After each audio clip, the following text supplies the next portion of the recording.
All right. Hey, everyone. I'm with UFC Bantamweight Adrian Yanez, and welcome, man. Yeah, man. Thank you, man. Thank you for having me on, man. I'm really glad to be on, man. Hey, not a problem.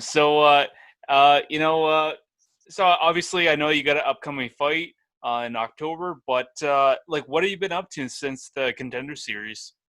Man, I had to be quarantined for the whole entire time, Oh. uh, because I didn't want to accidentally catch anything like during the whole training camp for that leading up to the Dana White Contender Series fight. Mm-hmm. So right after, I was just really just like just trying to go see family, just trying to hang out as much as I can before I had to go like kind of lock myself down again, uh, for this fight camp. Uh, So I just been going out, just going out with my friends, going out with my family. We haven't really gone out like socially, but we just been hanging out a little bit more. Because it sucks not being with the family, and also it's just one of those things that, man, like I stayed away from them.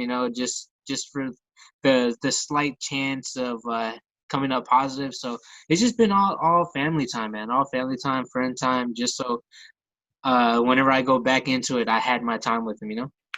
Right on. Yeah, so you were kind of mentioning how like you had a quarantine and everything. Obviously I watched UFC. I know their protocols and everything with most of the events. So on the Contender series, you had to fly, like you had to go to Las Vegas and you had to quarantine for so long before you like did the weigh-ins and everything. How'd that all work out? We would get there. We left on Saturday. So as soon as we landed Saturday, we got tested, and then for a whole day we had to be quarantined into our room. Like couldn't go. Sucks. Uh, we were given the opportunity to go to the our workout room, but the workout room is like right next door. So there was like literally like no, like you ran into nobody. So we had to be quarantined at all times until our test results came back. And once our test results came back, we were able to roam around free, like only for a day. So we were able to roam around Las Vegas for a little bit, but after that we had to come back the next day, get ready for weigh in, and then once we got tested again after the weigh-ins, had to do had to do a whole another quarantine. But we were able to walk around the premises. Like we weren't just like secluded to our room. We were able to walk around the hotel and everything, without any harm or anything. But yeah, they had really strict protocols, man. We almost ran into a fighter once, and we got like a earful. So yeah, they're really strict, man. Really, really strict, and I commend them for it. Well, you know what? It's kind of bad enough that they don't want like opponents running into each other and having to deal with the drama and fights carrying out whether they're bad blood or not. I don't think there was any in your case, but I mean that's just one more thing they would have to deal with. Um, I mean, quarantine or not, virus or not, I think that they probably try to avoid that just because, yeah, the last thing you need is another just two guys going at it in the hotel room, and they don't need that. So. Yeah, man. It's actually crazy. Whenever I went up for the promotions and did the promotional shoot and everything for the contenders, we were there the same time that Mazda and Kamaru Usman almost ran into each other. Oh, really? Yeah, we just missed it like literally like 5 minutes because we were down getting ready for our shuttle to take us to the airport. Okay. And I remember this because like the lobby started getting just a tad bit crowded, and they were just trying to move everybody accordingly, like telling them, hey, you go over here, you go over there, you go over here. And like I saw Masvidal's they had Jorge Masvidal's what's it called, paper and where he was supposed to go and everything. And they started getting ready for Masvidal to come down. And by that time, I think Kamaru Usman was coming in, and we had to take off for our flights. But yeah, we missed it just by that much. We missed it just by like a couple minutes off. We would have saw that whole interaction, to see on like on the embedded stuff. So I thought that was pretty cool. It's like, man, that we were almost there to even catch that. So that was pretty cool. Yeah, it's kind of like when you watch a movie and you watch like a place like in Europe or whatever that people never go to, and then you're like, but you went there and you're like, you can look at the movie and say, I was there, you know? Uh, Yeah, Kind of the same thing going on. Yeah, so I do want to kind of touch upon that about you in the Contender Series and your start into the UFC, your career. But I kind of wanted to get started at the beginning here. So what got you into MMA in the first place? and I was always just a big boxing fan. Like boxing has always been one of those things that I watched growing up, and I've always been into like combat type of games as well. Like Mortal Kombat is like my biggest, is Mm-hmm. definitely my biggest and favorite type of combat game, along with the fight nights, like the fight night boxing and all that. So it was just always one of those things I was always intrigued in. I was always intrigued in boxing, and my dad, he was a boxer, so he would always order all the big pay-per-views like the Oscar De La Hoyas, Manny Pacquiao's, the Floyd Mayweathers, Sugar Shane Mosley, and all those guys. We'd be constantly just watching them. So so it was just like one of those things that like, hey, like I was watching boxing and I always wanted to do boxing myself, but the opportunity never really came until like one day I remember I was watching one like the UFC knockouts like whenever they used to be on Spike TV, watching them do the like the knockouts and all that stuff. And I remember seeing Matt Hughes knock out Carlos Newton, and I was like, oh, so this MMA thing is actually not that bad. It's actually kind of cool. And then after that, I started watching all the rest of the knockouts. Yeah. So it just spiraled into something like, oh, so it's not two guys in their underwear just grappling around and rolling around and all that stuff. So it changed my whole mindset on it. And then whenever I was 15, I actually ran into like my first MMA gym with my mom, like at the mall. Which to me, it's always funny. You go to the mall, you don't expect to see an MMA gym in there. So once we walked in, that was the first thing we saw, and I was like, "Hey, can we go check that out?" And once I got in, met the first person that would introduce me to MMA, and that was like the Serrano family. Once I first tried it out, man, I was hooked. I never wanted to leave. From there on out, it just became a passion of mine and something I love doing. So it just spiraled into something really big. And then once and then once I got the ball rolling, I was like, man, this is what I want to do. I want to do this for the rest of my life. You know? Yeah, and it kind of appears that I mean, you said that your father, rest in peace. And like you said that your father was that was a boxer, and you've been watching fighting, pretty much your whole life. It kind of seems like it's a bit in your blood too, a little bit. Oh yeah, man. I like it was just one of those things that I had to do it.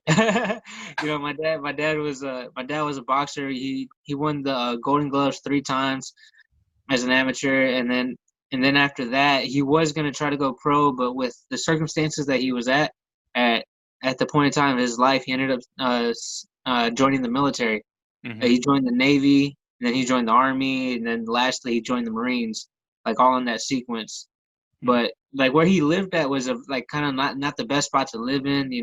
Just a lot of things that went on and transpired that he was like, I need to leave, or like he might end up like some of his friends, pat like gone at a young age. So Yeah. he just decided to join the military after that. But my dad could have easily went pro and made a career because he was really good, and he was like there was my we have like a newspaper clipping of my dad, and then also we still have like the trophy, but like a part of like half of it snapped off, because it was so old.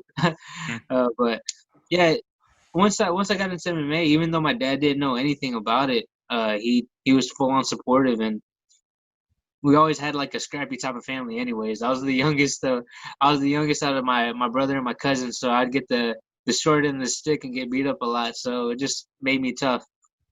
I hear you, man. I was the youngest too, so I hear you there.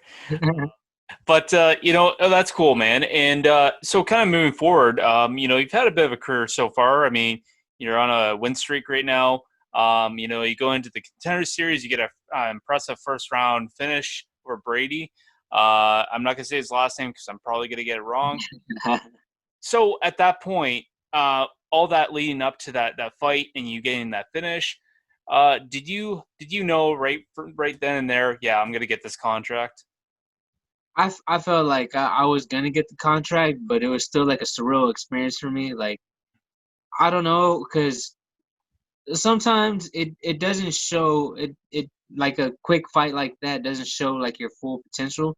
I wanted to show a lot more before I stopped him. I wanted to sell myself and like show my skills, but you know, at the same time, like I was always kind of weirded out a little bit. Like, I thought something weird was gonna go on that night. I don't know what it was.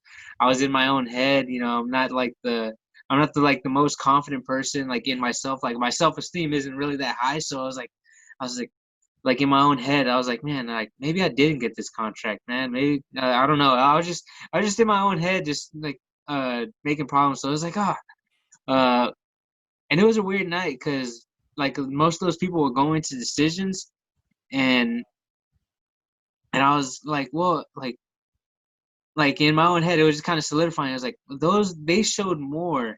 They were showing more in their fight, so maybe they're impressed with them because they showed more. But my fight, they didn't get to see much. And then whenever Dana White was like, "Yeah, I didn't get to see much," and I was like, "Ah, man, just confirmed it." And then he was like, "Yeah, you're in the UFC." I was like, "Oh, wow, that made me jump up for joy."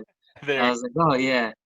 Uh, but yeah, I had a little bit of doubt, but at the same time, like I knew as soon as I stopped him, I was like, I know I'm in the UFC, but there's always that little bit of just saying like, hey, uh, you might have not got it, you didn't show too much, but man, I get to show a lot October 31st. Absolutely, man. And it's interesting that you bring up the whole idea about not showing enough. I mean, you get an impressive KO in the first round, which I mean any fan would like to see. But you bring up the idea that you're afraid that you're not showing like your full potential in a fight. And I find that there's a little bit of truth to that. Do you kind of sense that? Because I think with sometimes what happens is guys will either, whether they're in a contender series or they get into another organization, they're getting a bunch of first round KOs or submissions, whatever it is. But the problem is they get into the UFC and they get their first or second fight and they get in that second or third round and they don't have anything to show for it. It's like they just seem to be able to get that, a couple good, first round stoppages, and that's all you get to see. Is that kind of what was going through your head? Yeah, a little bit, man. I myself wanted to show like more skills. I wanted to show Mm. I have a finishing ability. I I I just wanted to show like a full skill set before I finished him. That was my plan. I wanted to show that because he shot in, like he went in for a takedown. I handled that pretty easily. I wanted to show that I have good takedown defense. I wanted to show that if I wanted to, I could have took him down. I want to show a little bit of everything. Uh, the plan in there was just to fight my fight and do whatever I can to get the stoppage. So I was just wanting to show my full skill set before I even finished them. But it all happened so quickly, and honestly, it worked out the way it was supposed to. But at the same time, like I wanted to show my whole skill set. I wanted them to be impressed with me. I wanted them to be like, we want that guy in the UFC because like he has a great, amazing skill set, and this is what we want him for. The knockout makes it look really pretty, and the time and the fashion that it did, but come again. I want to go in there, show my full skill set, and show everybody that I'm a legitimate competitor, and don't want anybody. I don't want anybody mistaken to be like, oh, I just gotta take him out the first round. I want people to know, hey, you could take me to the third round, the fifth round, whatever round, and you're still gonna be in trouble. Yeah, absolutely, and that's kind of where I was getting at, and I'm glad you capitalized on that. And yeah, and I think that's a good thing to look at. If you can have all first round finishes all you want, but if you got to be a guy to show that you can be taking those deep waters and be able to finish someone in the third round, or just be able to go those 3 or 5 rounds and still go strong, right? Yeah, yeah, yeah, and I kind of showed that in my last fight for LFA, and then also for my title fight against Miles Johns, Mm. who's in the UFC. Yeah. Uh, I came out strong those last 2 rounds. Those last 2 rounds against Miles. I went out there and I had cardio. I went out there push the pace on him. He did a good job of slowing down the pace by putting me against the fence. But high level wrestler like that, not being able to get the takedowns, showed that skill set for me. But and then in the Kyle Estrada fight, the last one for LFA, I went out there. He won the first round, but I finished off the last two strong. I went out there and I shut him out for the last two. So I wanted to show that skill set too. Like if I would have had a fight like I did in LFA, I believe I still would have got signed too because it showed I was tough. I had the skills and I had the cardio to go three. So that would have been a nice one too. But honestly, the way it planned out, honestly for me is picture perfect. It was picture perfect. Yeah, absolutely. And I just to mention that last fight that you had in LFA, I just watched that 2 nights ago. Yeah, a couple days ago. I was doing my homework and I wanted to watch a little bit of your film. And yeah, that was a great fight. I loved it.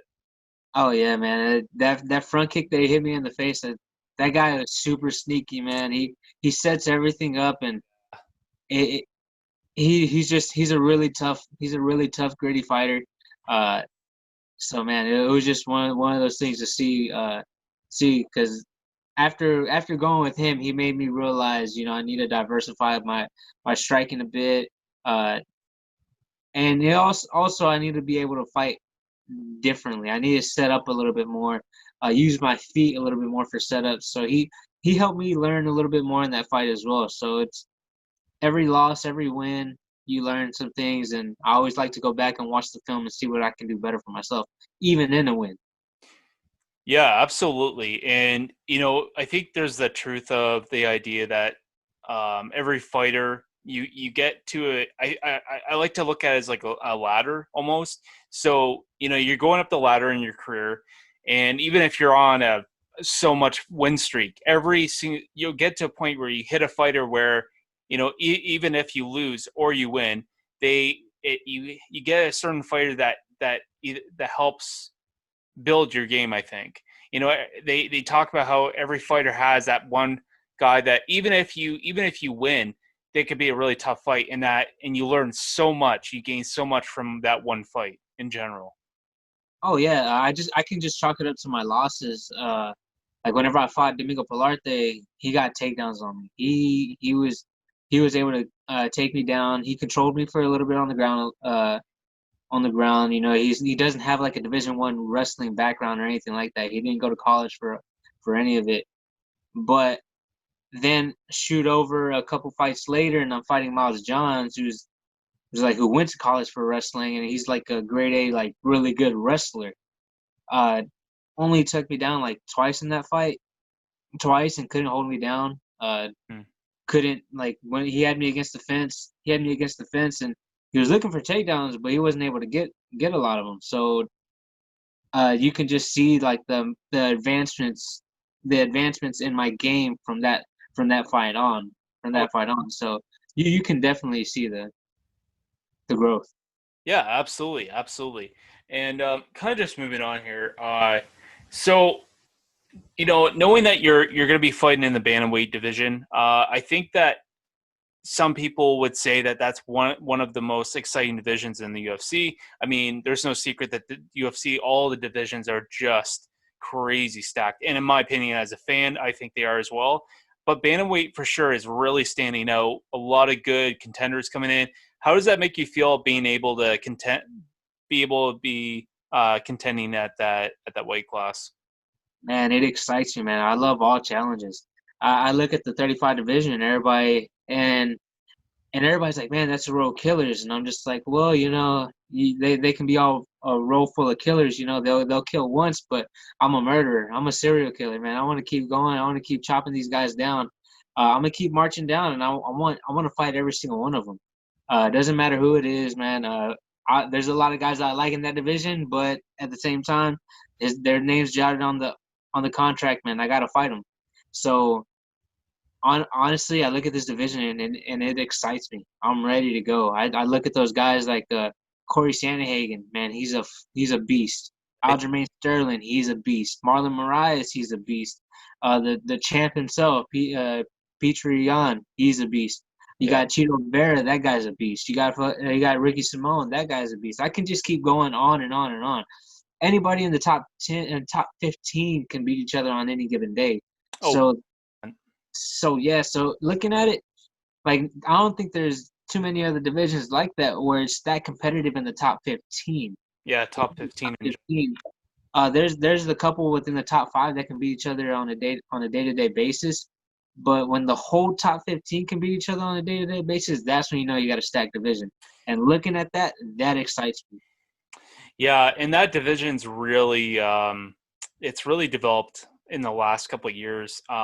And just with a lot of guys either retiring. I mean, you know, you had Henry Cejudo that's retired. I mean, I don't know if that's totally true, if that's he ever is going to come back. But with him kind of leaving now, you know, you got some guys that have fought for the title with Aldo and with Peter Yan and now, I mean, now the division's kind of shaken up a little bit. Now you got some other guys that are able to get the title shot. Obviously, I'm trying to think of his name. The guy from Jamaica, I think he's going to get the title shot next.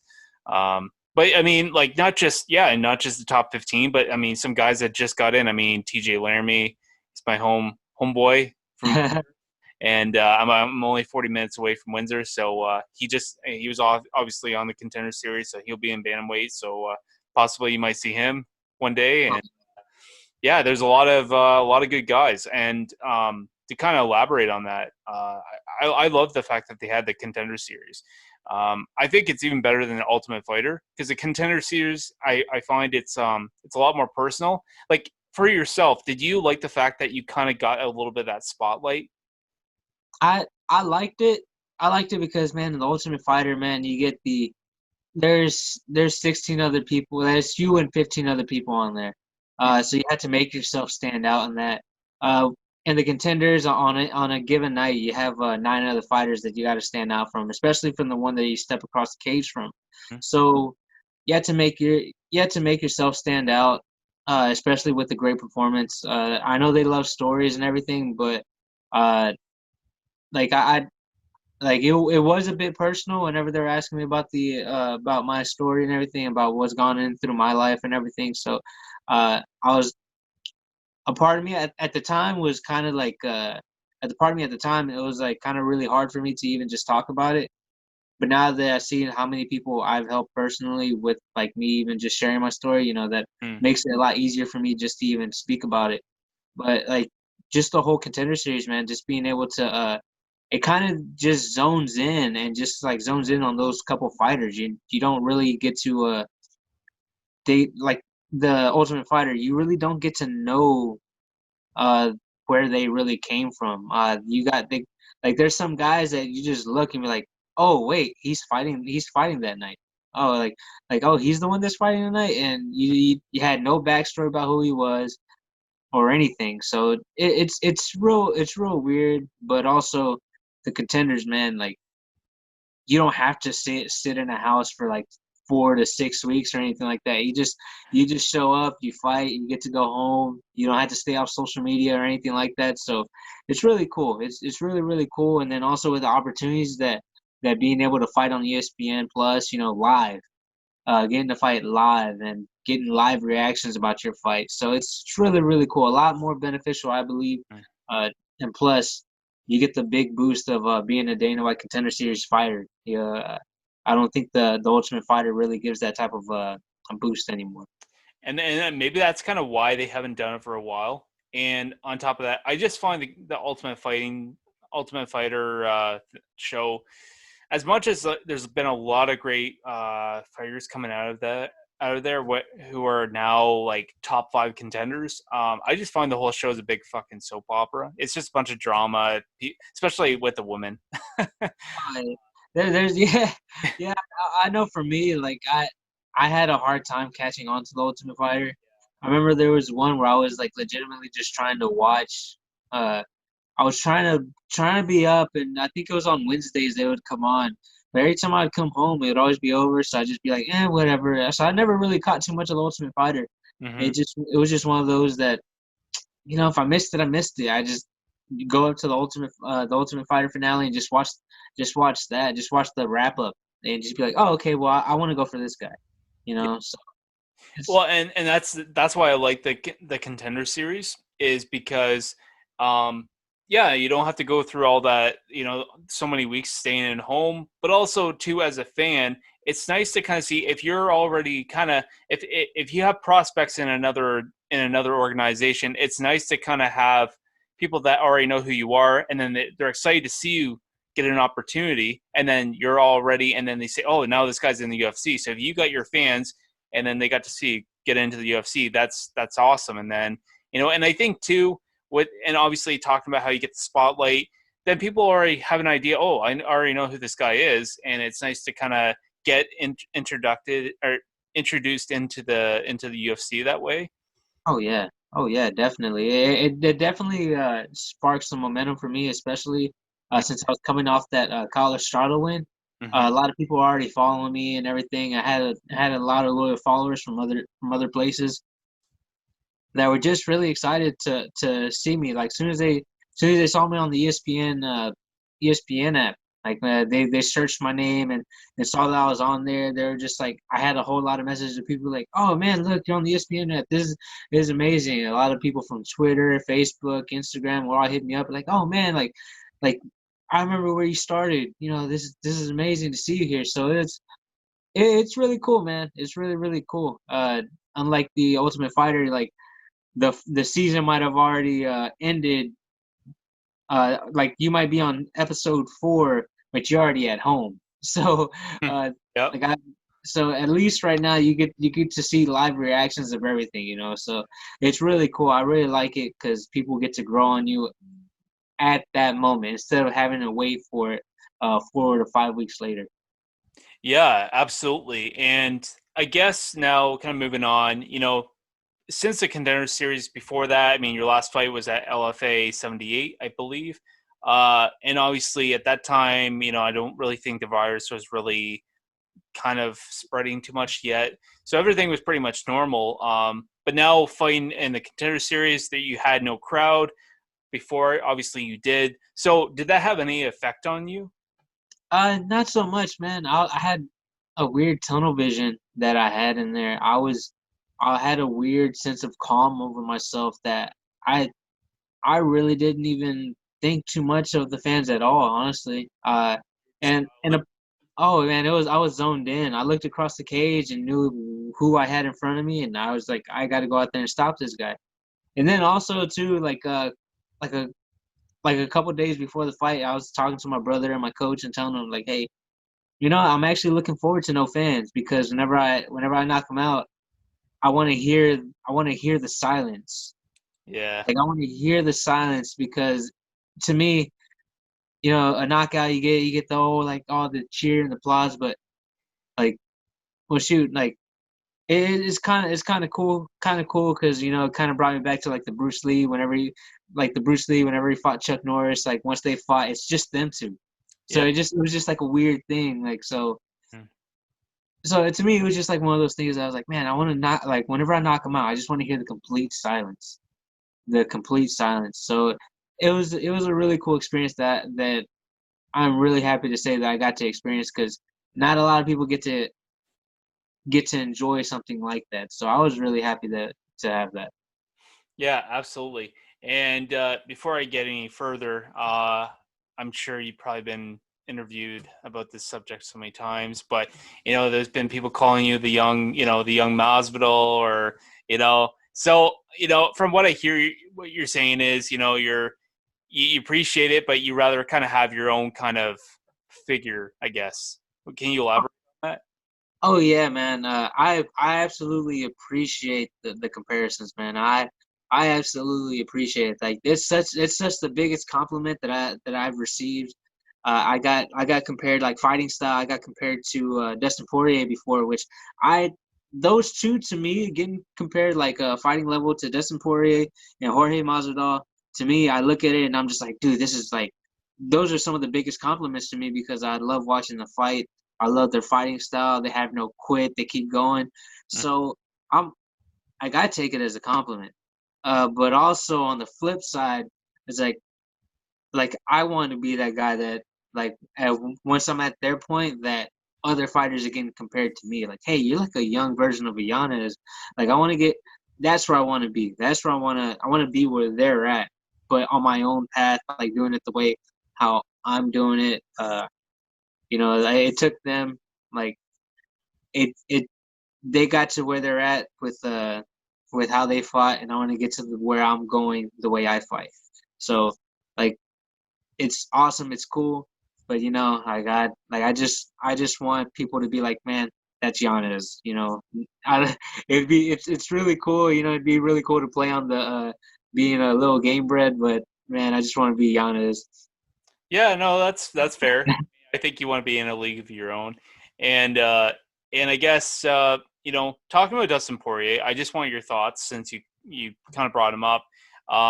What's your thoughts about him? He was supposed to fight Tony Ferguson. Fight fell out. Like, what's your thoughts on that? Do you find that kind of sucks? I mean, I think everyone wanted to see that fight. Man, I really wanted to see that fight. I thought Dustin Poirier had a really good chance. He's very good. He's very calculated with his boxing. So Oh my I God. thought that would have been a great matchup, especially with Tony Ferguson, who doesn't stop coming forward whatsoever. You could have literally dropped him. He can literally be concussed. Like whenever he fought Justin Gaethje, he was trying to snap he was trying to tell his body, no, we can still go. We can still go. Whenever like they stopped the fight, his body was telling him no, but his mind was like so 100% like Mhm. in tune and wanted to keep going that he was trying to shake it out of his head. No, we're going still. So that to me would have been a great fight. I really hope that they put that fight back together. Uh, especially them two at the level that they're fighting, man. Pay those guys whatever that money they're asking for, man. I'm pretty sure you'll get it on the back end, especially after them two fight. So, man, yeah, I just really hope they get that fight back because that fight really excites me. Yeah, absolutely. And I don't know. They're going to keep him on the card. Uh, haven't heard anything about opponents. It's supposed to be Michael Chandler because apparently they were going to sign him, which they did. I do want to I do want to go back to that and review that. But kind of focusing back on you here. So you obviously you have an upcoming fight with a vet. Obviously, he's fought in the UFC quite a few times. So like what do you got in store for him? What are you going to show him that he's never seen before? And he's the stand-up fighter, and I'm gonna show him that I'm just a better stand-up fighter. He he's gonna try to take me down. He's gonna realize that's a bad idea as well. So I'm just gonna show him that I'm an overall better fighter. He's not in my league. He's a tough fighter, really tough fighter.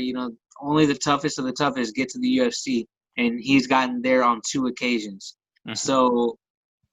So I'm on my p's and q's, but if I'm going skill for skill and skill for skill, I just know I'm better. And on October 31st, I'm gonna go out there and show everybody I'm better than this guy.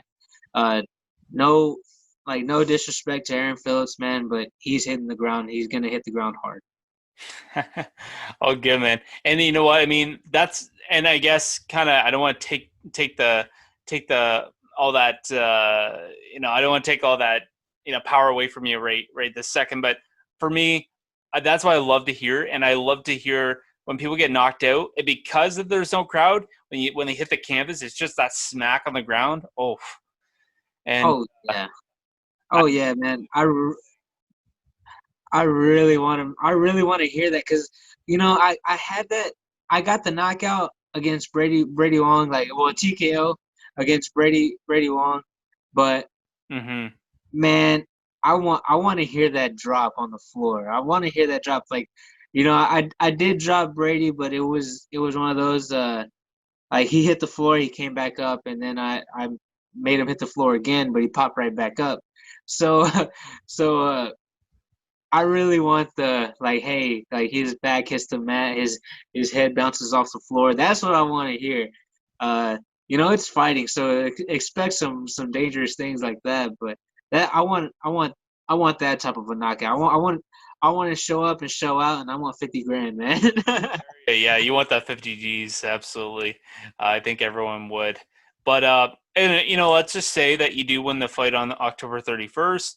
Um, what's to say? Like, it's end of October. Would you like another fight before the end of the year, or would you like a couple months to? I mean, let's say in the perfect world, you come out of the fight healthy. Would you be able to have a quick turnaround, or do you want to be done for the rest of the year?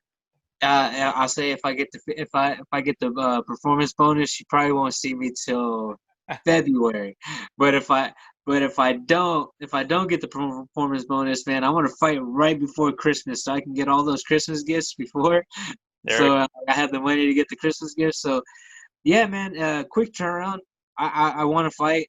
That's what fighters do. Fighters fight, and workers work, and that's what I am. I'm a worker. I'm a fighter, and I'm gonna do both. So I'm gonna go out there, and I really want to go out there and start putting my name out there, be more active, because after this, like especially during this coronavirus, everybody was put on the shelf.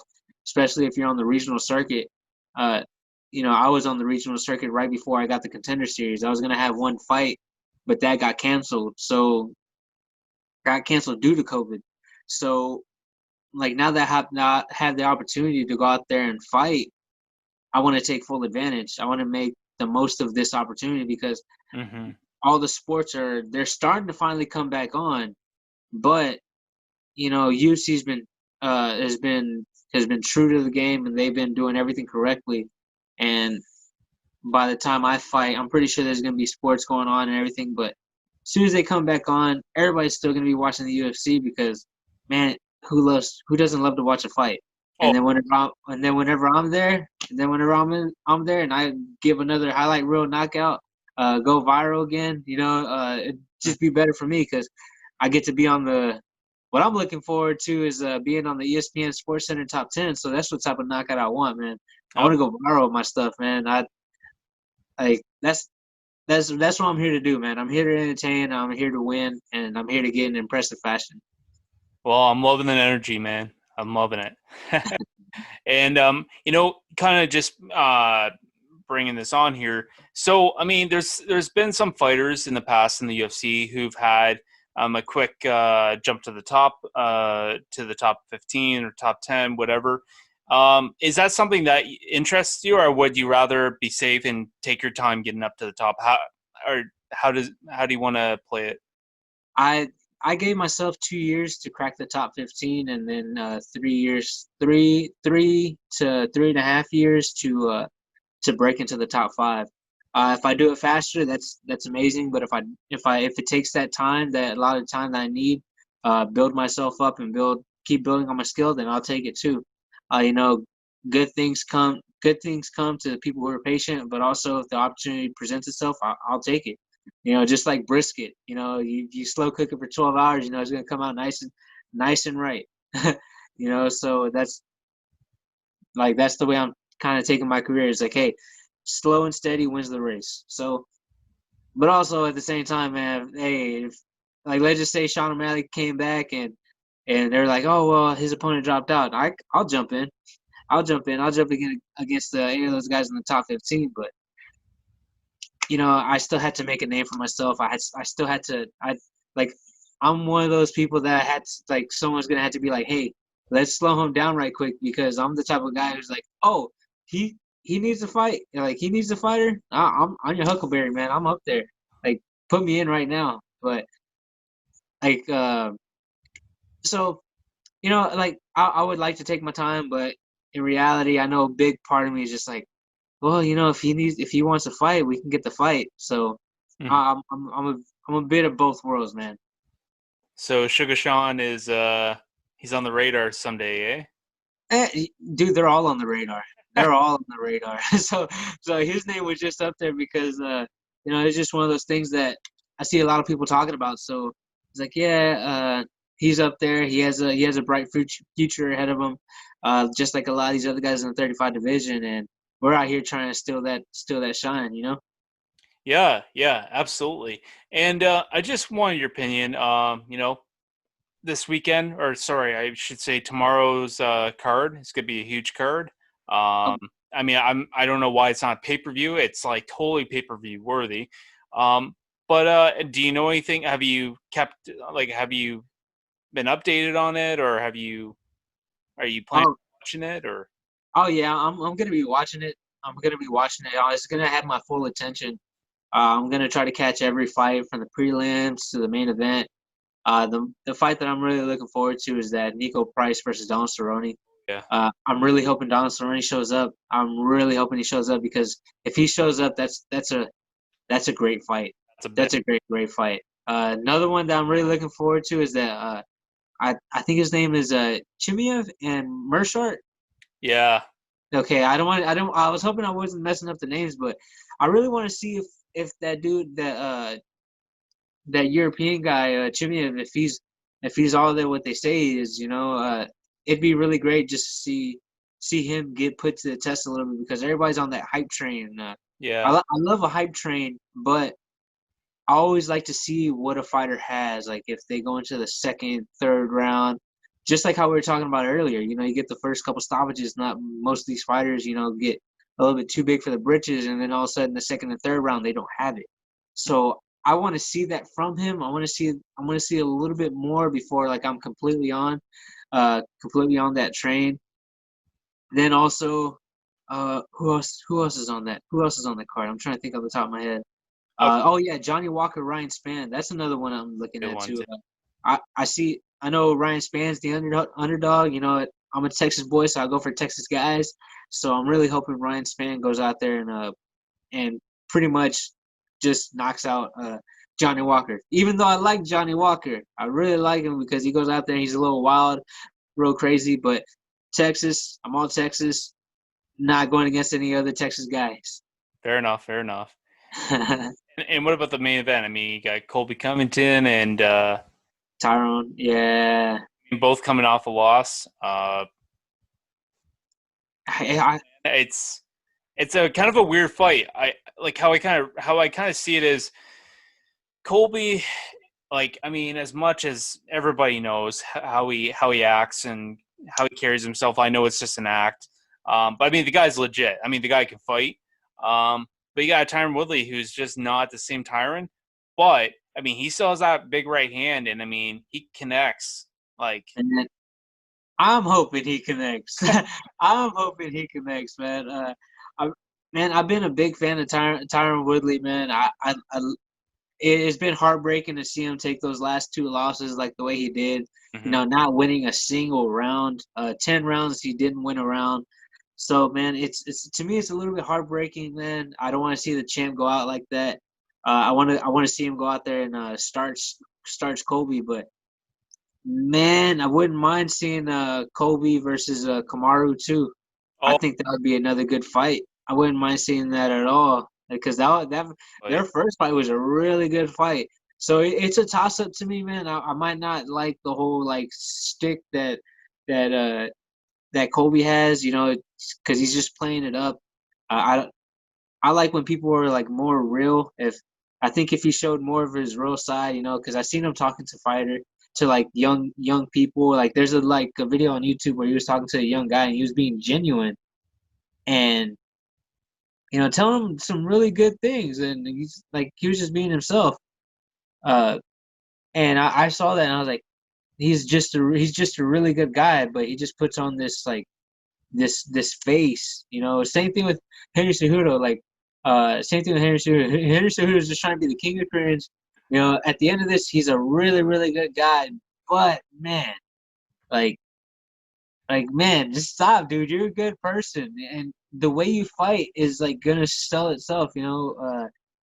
Like at least for Colby, it was kind of like whenever he fought Kamaru Usman. To me, that was he showcased a lot of skill and especially in the stand up. So it Mhm. was really good to see that part. But man, I just like I said, man, I just love Tyron Woodley, and I really hope he goes out there and lands his right hand. Yeah, and I think a lot of people are hoping to see that. I'm just hoping to see good fights. I don't know. And as a fan, and I'm going to ask you, and it's okay if you're not comfortable answering because it's a bit of a you're Dana White's the boss. So now at the press conference yesterday, I think it was yesterday, they were talking about how they were double booking that on the fights for Shimov, whatever his name is, Yeah, yeah, yeah. Akhmedov, and they're talking about how like, well, we double booked him, blah blah blah blah blah, but this is no disrespect to his opponent. Whereas Gerald, if I was him, I would kind of feel disrespected, like almost like it's like we're gonna double book, so because we have a feeling, yeah, you're just gonna run through him in, and then you're gonna go fight Damian Maia or whatever their plan was. As much as they say that they weren't doing that, but that's exactly what it looks like. It's like this guy's had two awesome fights, so we're just gonna give him this fight, and then we're gonna let him fight Damian Maia next. I don't know. For me, I saw that as disrespectful. What's your thoughts? And you don't have to answer. Oh man, I'll answer it. I'll answer it, man. I'll say it like this, man. It happens on the regional scene all the time. I just came from there, came from the regional scene, so man, it happens more often than you think. A lot of these guys are getting double booked. Like there's a couple guys, especially local guys, who are fighting. They'll toss they'll toss that fighter like a guy who's 2-6. So they're like, all right, we're gonna give you this 2-6 guy, but 3 weeks later, I want you to fight this guy who's a little bit tougher. So it's so to me, it I would be a little bit. If I was Gerald, I would be a little bit like, oh, you think he's gonna run through me? I'm about to ruin your plans. Like that's the way I'd be taking it. I'm about to ruin the UFC's plans. I'm gonna take that fight against Damian Maia and everything. I'm about to ruin your plans really bad. Uh, but also, man, it happens a lot. I've seen it a lot, especially in the regional scene. So I look at that and I really don't think too much about it. A lot of people are like, oh, up in arms and all that, saying that the UFC kind of are setting him up as a duck. But man, honestly, I look at it and I'm just like, nobody in the UFC is a can or a duck. They No. all got there through pure hard work. Mm-hmm. So so in the UFC, they probably just have a lot of confidence in this, even if in a loss, that this guy would get up and go fight. Because that's how I'm taking this as, because I'm taking it as like this guy's gonna go up there and get up and go fight. Like the dude is literally like a 185 Donald Cerrone. He wants to go out there and fight every weekend if he could. Yeah. And if he's up for it and the medical he's able to do it medically, then he's able to get medically cleared and all that. Then man, more power to him. I hope he does it. Even if he does lose, he gets up, still wants that Damian Maia fight. Hey man, more power to him. So it's all about like whether the also you gotta take a look is like me also I don't mind signing a fight to fight December 14th already right now. I wouldn't mind that. Just because like right now I'm up for it. I go ahead and I start this guy. I'm able to fight that next. I already have my next fight scheduled. So it's a give or take, man. It's a give or take.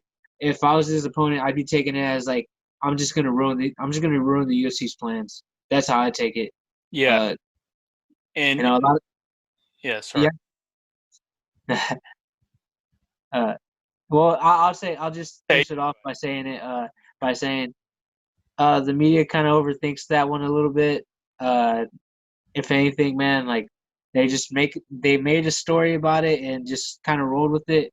It happens way too much in the regional scene for me to really even be to even really be bothered too much about it or really like think some way about it. But the UFC, everybody's tough, man. The fight with Damian might not even happen because what if Jared goes in there and knocks him out straight clean? So yeah. he has to worry about the fight in front of him anyways. So he can't really be too big for his britches for that fight. Yeah, yeah, absolutely. And I mean, we've seen it happen so many times. I mean, Johnny Walker for example, I mean, uh came in, everybody was thinking this is the guy to beat John Jones. This guy is going to just starch John Jones, like look at this guy.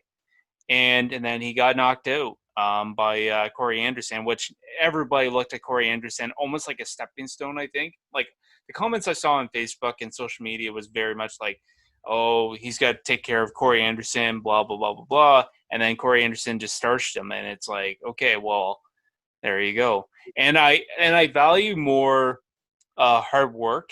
Like guys like Jorge Masvidal, for example. I mean, I'm a huge fan of him for that one reason. Second, because he's so authentic. Like everything he says, everything he does. It's not just he's shooting the shit. He's serious. And or like Khabib Nurmagomedov, all those guys, they had to work hard to get to where they are, and now you're seeing their hard work pay off. It's like they're 25 years old going into a job, and now they're 40, and now they got that supervisor position that they always wanted. Same kind of thing.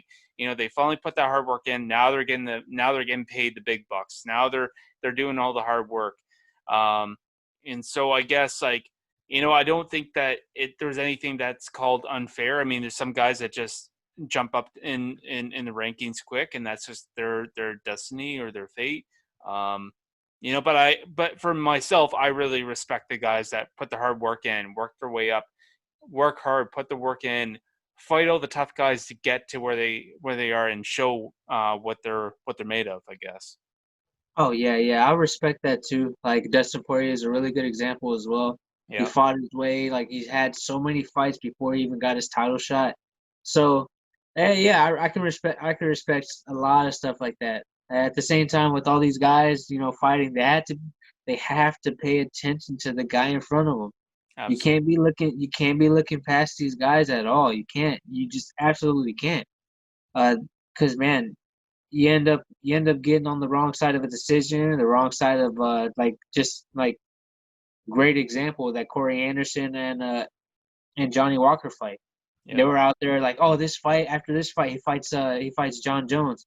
Well, all right, you just got derailed from this. You got stopped. You just got murked by Corey Anderson, a guy who doesn't finish anybody. So like you end up being on that. You end up getting that.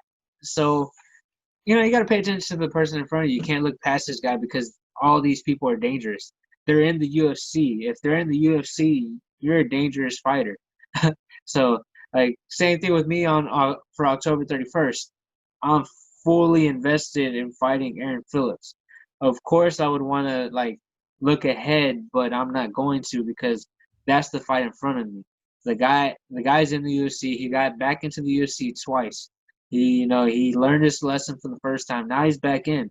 He wants to prove that he deserves to stay. So he's taking this fight and he wants to make a statement off of me, who just had a really good showing out in the Dana White Contender Series. So I'm taking all that into account. This guy wants to make a name off of me. So I got to go out there and stop this guy. I got to go out there and put in the hard work to stop this guy. I can't look past like all these other fighters do, and end up getting caught and getting put to sleep. I'm not trying to be a Johnny Walker. I'm not trying to be those guys who go up there and just and fail. I'm trying to go out there and trying to pass the flying colors. This guy has my full attention. I'm not looking past anybody. okay, that's fair. Fair enough. Fair enough. And just one more question for you. I know it's probably getting late for where you're at, and especially for myself. So I guess looking at this fight, I would never ask a fighter their plan on how they're going to win the fight. Obviously, never want to ruin anything for anybody. But how do you see the fight? Like, what's your prediction for the fight? Oh man, I see a KO and probably about 3.5 to 4 minutes into the first round. Uh, I just see some tendencies that he likes to do. He got better from his last fight. I know he's been training with some good people. Uh, he's been training with some good people. I know he's been training with Matt Snell and all those guys. So, man, I just again, man, like much respect to those guys. I just don't think their stand up is on the level of mine. He's I see a lot of things, man. I have a very good vision. My skill set, especially with my hands, are very good. His hands are pretty basic. His kicks are hard. I know I had to look out for that. But if I'm going skill for skill, man, I don't see him being better than me. Uh, I'm like I can't wait. Can't wait to show off my skill set. I think he's the perfect fighter for me to be able to show my skill set off. And then after that, my next fight, whoever gets picked next, I get to show my skill set against them. But Aaron Phillips, whenever I get to show my skill set against him, I'm gonna make it look as spectacular as I can. I want the 50 G's, man. Fair enough, man. You couldn't say any better, man.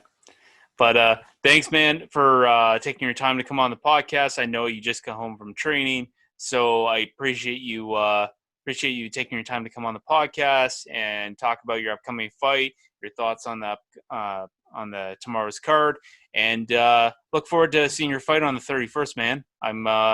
I'll be keeping my eye open, man. Man, thank you very much, man. Thank you for having me on, man. Thank you for having me on your platform. No problem, Adrian. You have a good night, man.